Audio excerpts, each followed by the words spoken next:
បាទអញ្ចឹងក្រៅពីបានស្គាល់ពាក្យមួយចំនួនឥឡូវនេះសាក់លបងមើល clear ម្ដង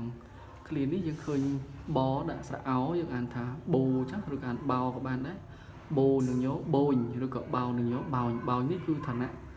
បស់គាត់ហ្នឹងគឺខ្ពស់មួយដែរអាចឋានៈជាម្ចាស់បាទជាម្ចាស់បោនអ៊ុយឲ្យខ្ញុំបើថាបូនអ៊ុយនេះអ៊ូស្រៈពេញតួនឹងយកអ៊ុយហើយអោស្រៈពេញតួនឹងយកហើយខ្ញុំភ្លេចដាក់វិរាមទៅនេះអានថាឲ្យហើយកជញោ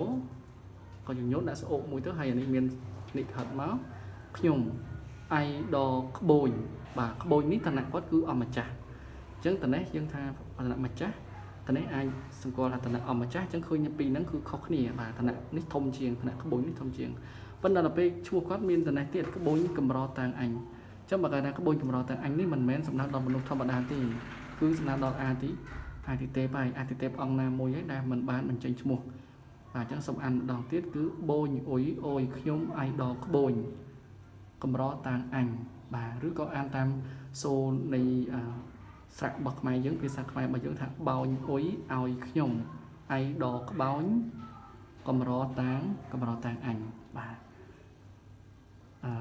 តើនឹងបើប្រែទៅថាម៉េចលោកអ៊ុយនេះ